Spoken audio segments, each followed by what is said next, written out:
Óbvio, o debate com Márcio Mota. É o Óbvio, um programa produzido especialmente para a internet e você participando também, deixando o seu comentário, a sua opinião aqui embaixo, né, no quadro de comentários, ok? Bom, a gente vai falar sobre o profissional do século XXI. Aliás, a gente vai entender um pouquinho dessa nossa vida tão corrida, né? Eu comentava até antes da gente começar a gravação que, por exemplo, essa semana não deu tempo de fazer absolutamente...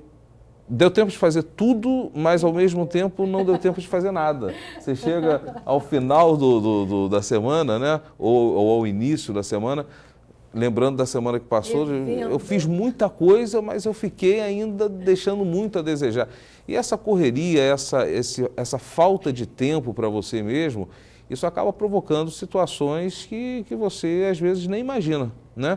E nós vamos falar sobre isso também nesse bate-papo que nós vamos ter aqui com os nossos convidados. Eu queria convidar o Lúcio para trazer esse tema para a gente. Lúcio, à vontade. Esse é um tema interessante porque o profissional do século XXI tem demandas, tem situações que ele tem que preencher que são muito críticas. O mercado não é mais como antigamente, onde você tinha um emprego e você tinha mais ou menos uma ideia do que ia acontecer. Não é mais essa a condição. O mercado muda a toda hora, as condições mudam, alteram, o emprego não é garantido, o salário nem sempre dá. E isso faz com que o sujeito tenha que se tornar principalmente adaptável. Ele tem que ser capaz de poder se adaptar a cada mudança que vai acontecer no dia a dia. As empresas têm que crescer e começar a perceber, por exemplo, a que mercados elas pretendem atingir. O próprio serviço público tem demandas hoje em dia que praticamente não foram previstas quando originalmente o serviço foi feito. Saúde, por exemplo, você tem que ter uma visibilidade de como você atinge a população e preenche. Segurança, a mesma coisa. A educação, como vai se ensinar com o conteúdo da década de 60, 40 anos depois, na mesma forma de fazer. Então, é preciso preparar esse indivíduo para essa mudança que esse século impõe. E essa mudança vem através do treinamento que essa pessoa deve fazer com a sua capacidade principal que o cérebro tem de se adaptar a novas situações. Esta é uma área que não vem sendo treinada. O lado direito do cérebro trabalha com essa premissa. É importante falar disso porque nós vivemos no século XX a época de ouro do especialista. E eu tive um professor que dizia, o especialista é aquele que sabe cada vez mais sobre menos. É verdade. Né? E era importante, justamente, não é verdade? E é importante justamente porque era necessário saber muito sobre coisas específicas. O macro e o micro, né? Ele acaba se especializando no micro cada vez mais. Pois é. E aí o que aconteceu? Houve uma perda da noção do contexto. Do todo. Do todo. Né? Essa coisa, o holismo, essa visão do todo. É porque ele acaba vendo aquele ponto como um ponto isolado do universo. Resto. Exatamente. E aí o que a gente viu no século XX não serve para o século XXI. Hoje o sujeito tem que ter um grande conhecimento sobre uma determinada coisa e muitos outros conhecimentos profundos sobre as outras coisas, sendo correlatas ou não. Ele tem que ser generalista. Ele tem que ser generalista. Então, hoje o especialista já é visto assim. Sim, você sabe muito disso. E o que mais engloba o seu conhecimento? Como é o entorno do teu conhecimento. Exatamente. A medicina tem um pouco disso, não tem? Infelizmente, porque hoje você tem... Um pouco disso que eu digo, não do individualismo. Você tem, por exemplo, o cardiologista...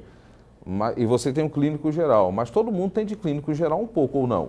Deveria ser. Eu acho que foi perdido. Infelizmente, isso também foi perdido. Você vê, por exemplo, quando eu comecei, há 28 anos atrás, nós tínhamos o gastroenterologista. Aí o que acontece? Do gastroenterologista, a gente passou a ter um especialista apenas em fígado. O hepatologista em fígado. Aí do especialista em fígado, do hepatologista, nós passamos a ter o hepatocitologista, o especialista na célula do fígado. E daqui a pouco a gente vai ter o que? O mitocondriologista do hepatócito. Aquele que é especialista na mitocôndria do hepatócito. Cadê o ser humano? Aí o que acontece? O contexto onde esse sujeito vivia, por exemplo, passa a ser irrelevante. O clínico hoje virou quase um sujeito que canaliza o paciente para saber a que especialista você vai. Antigamente era ruim já a população procurar o dentista. Agora está mais difícil ainda, porque baseando-se nessa discussão nossa aqui, nesse princípio, Antigamente você ia no dentista, Agora não. não é verdade? Pois é. Agora você tem que descobrir o que você tem para procurar o profissional certo Correto. Ele de repassa odontologia. o profissional certo. Não é verdade? E eu Né? estava ouvindo o Dr. Lúcio falar e estava transferindo isso para o meu setor, como funcionário público e da Polícia Civil, e dizendo que acho que também é um grande exemplo que está acontecendo. Quando as delegacias começaram a ser acertadas e virou a delegacia legal, o profissional de polícia começou a também ter que trabalhar de uma forma multimídia. Ele, além de ter que interpretar tudo que acontece, porque quando você chega na delegacia, cada caso é um caso. A pessoa sempre acha que é o seu caso, mas cada caso é um caso.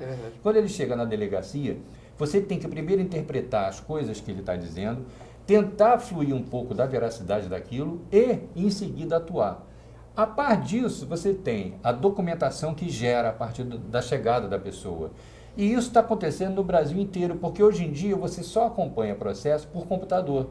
E para você acompanhar, alguém tem que colocar aqueles dados no computador. Todos os dados no computador. Né? Claro. Então, o profissional, em geral, está virando multimídia. Ele não só ele tem que se especializar e conhecer de outras coisas, dou total razão a vocês, mas também e principalmente, ele também tem que passar aquilo para dados, para que outro profissional possa avaliar aqueles dados e, eventualmente, dar prosseguimento. Então, eu acho que o momento é muito dinâmico. A gente deixou de ter aqui, né? Aquele momento, não, vamos fazer, vamos esperar um pouco, não tem mais como esperar um pouco. Eu fico, cada um adapta isso para a sua área, não é verdade?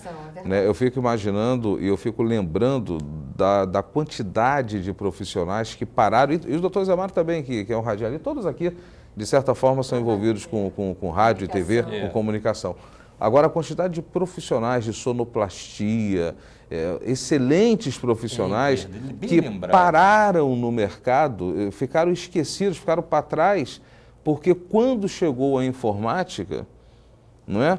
Não houve nem a preocupação de muitos de adaptar e também de trocar informações com esses novos que são os hackers, que são os craques do computador, da informática, na verdade, com a experiência daqueles que ainda cortavam com gilete a fita e tudo mais. Né? Tem um livro aqui que é da autoria do Lúcio Abondati, da Lúcia, né? Abondati, Lúcia, que fala muito sobre isso, a importância para o universo, né, corporativo, a educação, a saúde e as relações interpessoais no século XXI. Jogos, soluções interativas. Jogos e soluções interativas. Você só aprende assim, através da interação. Você vê, por exemplo, você tem uma escola do tipo cala a boca e escute. O professor fala como se fosse o depositório de todo o conhecimento. Na prática, isso não é verdade. Hoje, por exemplo, você tem 45 experts em informática e telecomunicações, com um resultado fantástico. Eles sabem N coisas de como lidar com o mundo e o professor não. E o resultado é curioso, porque este professor que não sabe muito sobre tecnologia, pede quem sabe para calar a boca, porque ele quer passar o conteúdo que ele tem. Quando deveria haver uma troca. As pessoas, não, mas tem conhecimentos que têm que ser transmitidos para ambos os lados. Isso. Por exemplo, os jogos que as pessoas hoje vêem nas lojas de brinquedo, são as únicas ferramentas disponíveis que você tem para desenvolver tua capacidade de lidar com o novo, com o imprevisto. É importante falar disso, porque as pessoas falam, jogo é coisa para criança, não serve produto, mas os jogos e os brinquedos antigamente eram feitos para o adulto, exatamente. Nunca, a impressão que se tem, o que a Lúcia está colocando bem, e isso eu aprendi com eles aqui antes de começar o programa, é que os jogos não foram criados para criança. Aliás, tem uma casa, se eu não me engano, na Barra, ou para aquela região de Jacarepaguá, que diz brincadeira é coisa séria, é o nome da casa. Que delícia, entendeu? Mas é verdade. E se encaixa perfeitamente, né? Mas é verdade. Brincadeira sacado, é coisa realmente. séria. O jogo, na verdade, é um simulador. Quando você joga um jogo qualquer com alguém, você está testando a tua capacidade de se adaptar às soluções que o adversário arranjou. No jogo você pode errar. Isso, e você pode simular aquilo que teria medo de fazer na realidade. É diferente da profissionalização desse jogo. Né? Porque a gente conversava antes de gravarmos o programa que a profissionalização do jogo acabou estragando todo o espírito da tentativa de se jogar, a brincadeira virando esporte, virando profissão. né? Você tem um atleta profissional. Se você não perder, você não é o melhor. Se você não for o melhor, você... Aquela velha história, né? O importante não é competir, é ganhar.